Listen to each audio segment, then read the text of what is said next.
Nigel, I play guitar. I'm Vlado, I sing. I'm Jed, I'm the drummer. I'm Sean, I play guitar. And we are Melrose Avenue.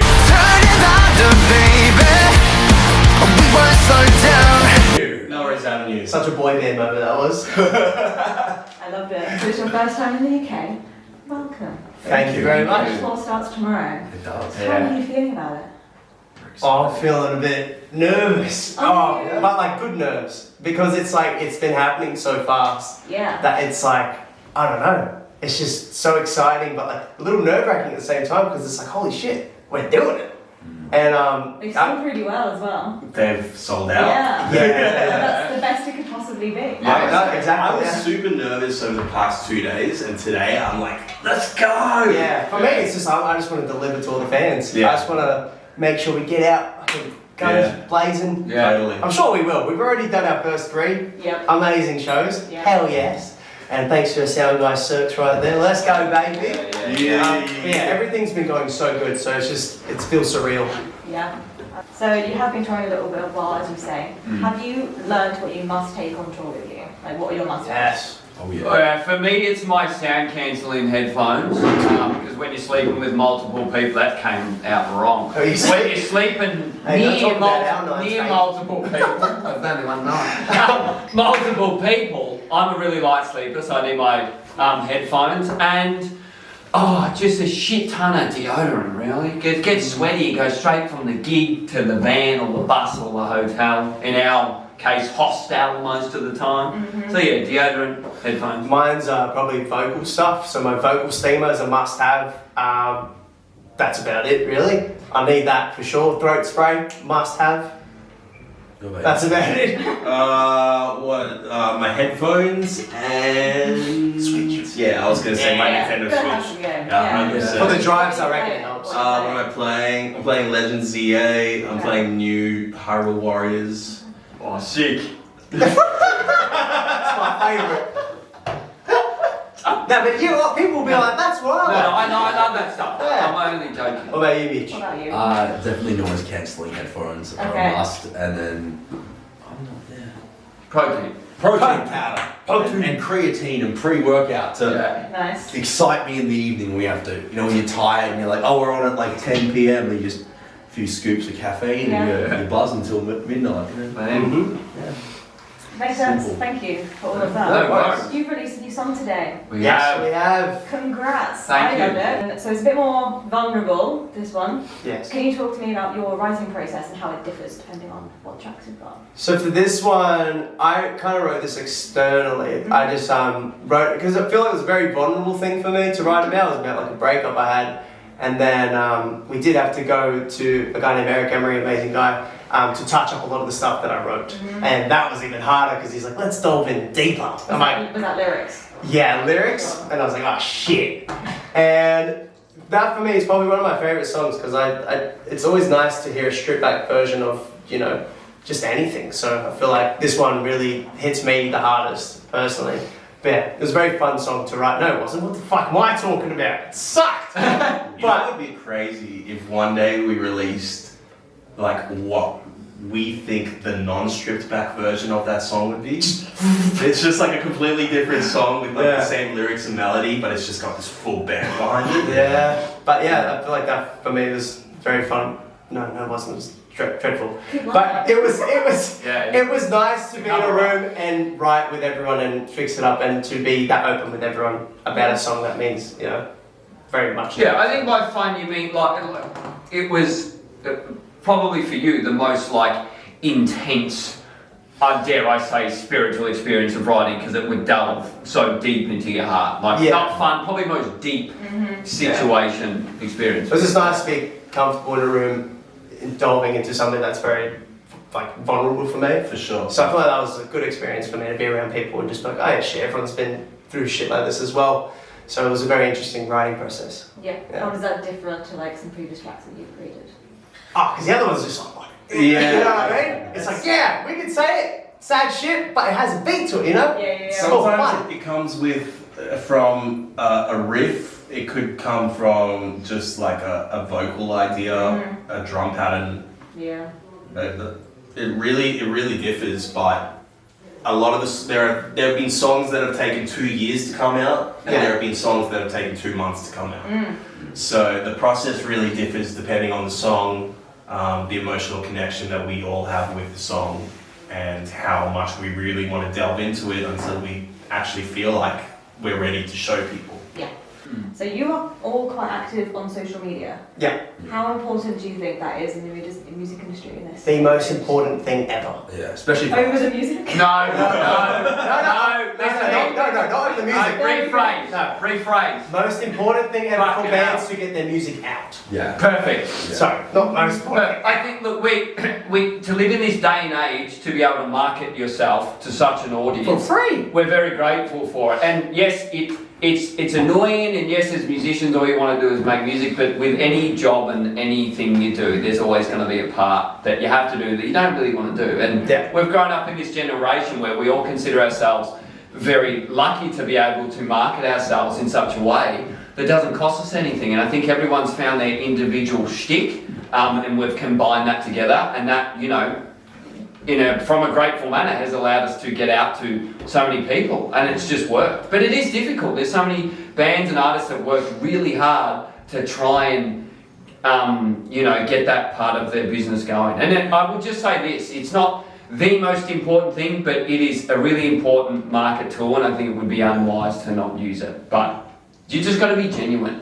Yeah. And I would say that to any band that's struggling to have that one video pop or something, just be the most genuine version of yourself, do some research as to what's going on, and eventually it will crack off. But yeah, we have it as like a friend, and we use it as a tool. It's a good thing, and if we just have to use it, it's just what we have to do. That's very personal. Yeah, but the music's the first thing. Do you all have like different roles within it? Like, are some of you like, yes, I'm better at this, and I can like manage that a bit better? Yeah, I suck at it. That's all. I got my following from being on TV. So now I'm showing my musician stuff. Everyone's like, "What's going on?" So I suck at it. These guys are pretty good. I mean, I've gotten to the point where I like doing it, which I feel like is an important thing. Did you not to start with? I mean, starting it's hard because you don't know what you're doing online. Sure. You're like, what's my thing? And I feel like that's the hardest struggle about finding a good medium for your music, and like trying to be like, how do I find a middle ground where people can listen to my stuff,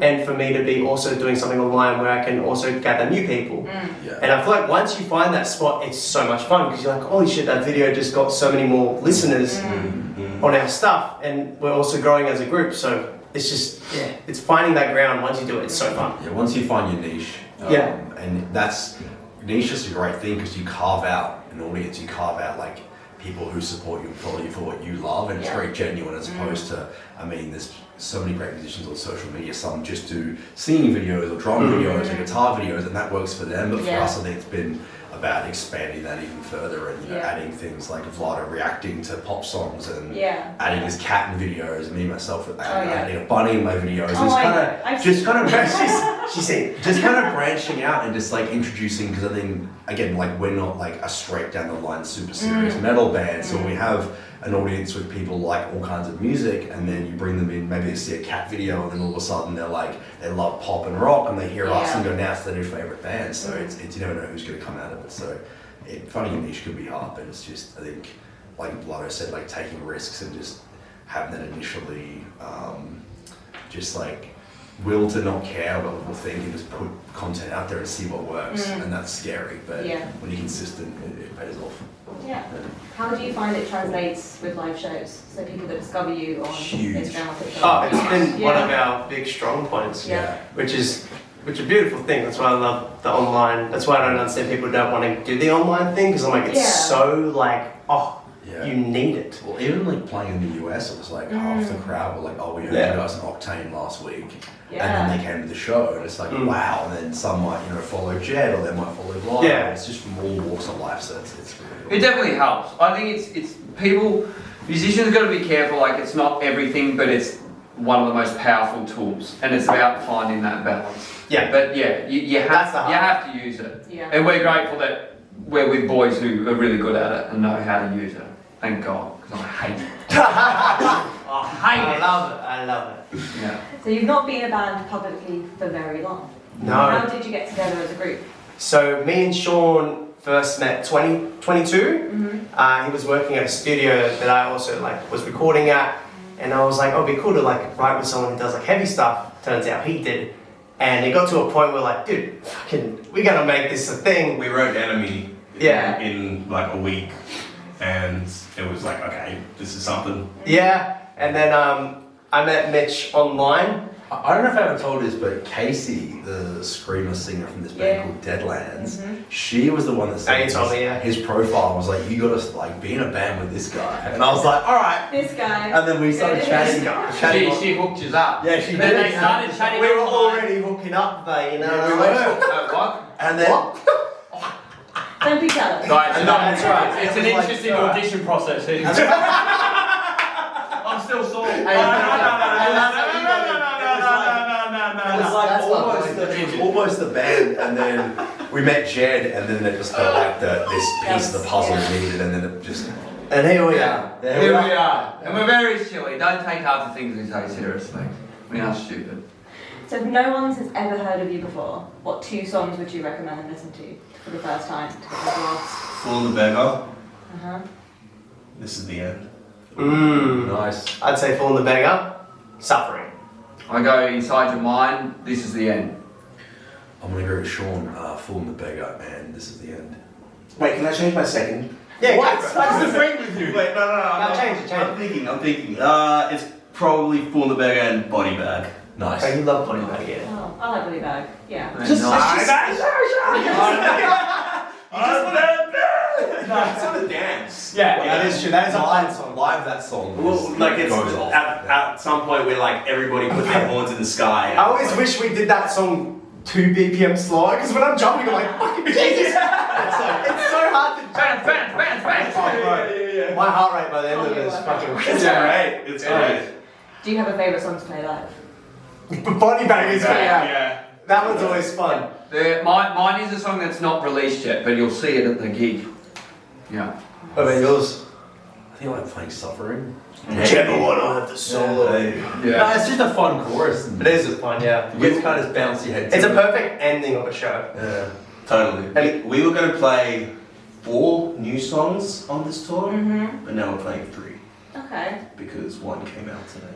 Oh! Not you anymore. Check it out. That was so cryptic of you. We're going for Nice segue. What a reveal! So how did you go about writing your set for the live shows? Oh, wait, to be fair, Sean takes the lead on that the most. He just sends it to us, and we're like, okay. Yep, perfect.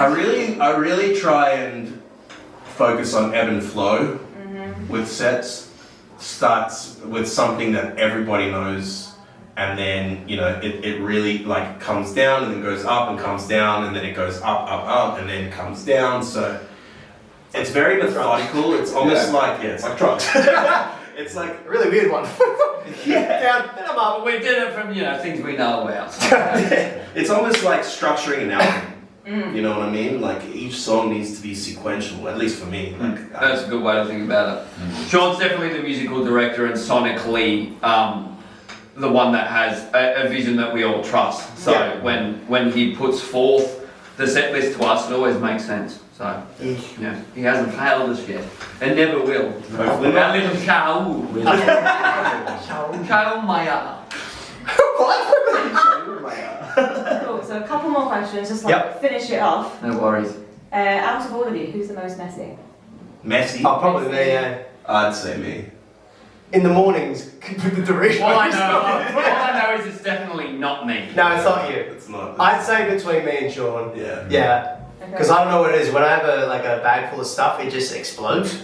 And shit Just comes out of it. magic. Yeah, it's like magic. It's just shit's everywhere. I don't know how it happens. Not you doing it. I always try to look for one thing and then I just chuck everything out. And I go, I found it. That's it. And then I leave Okay, it. so the next one, the most organised, won't be you. Nah, yeah. Cool. Has to be me. I'm so yeah. organised to the point where it's quite irritating for the rest of the band. So. I feel like it's more irritating for you. You give yourself a headache. I do. Everything's got to be like this, But to be fair, it works out well for us because that means touring, you need that. we When I missed a do. flight, I've missed too many. Our first tour, thank God for Jake because he drove most of the way and all of the shows pretty much. And with no sleep, at all. Which And I don't do again, because off to the camera is a wonderful man, Batesy, who's doing all of those jobs, because I nearly killed everyone in the last time.